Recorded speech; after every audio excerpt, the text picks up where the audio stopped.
So today we are partnering up with the Wyoming State Parks and the Cheyenne VA to offer an opportunity for veterans to try dragon boats. So they are an ancient boat traditionally used over in Asia to go from village to village.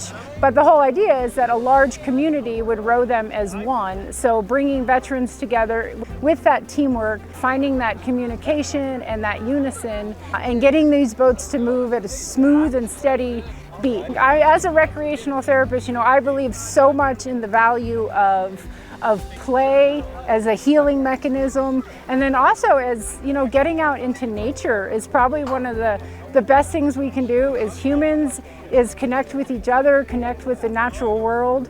I really feel like that has such great therapeutic impact. That's our goal for today, is to work together, make some new friends, and just get out and have some fun.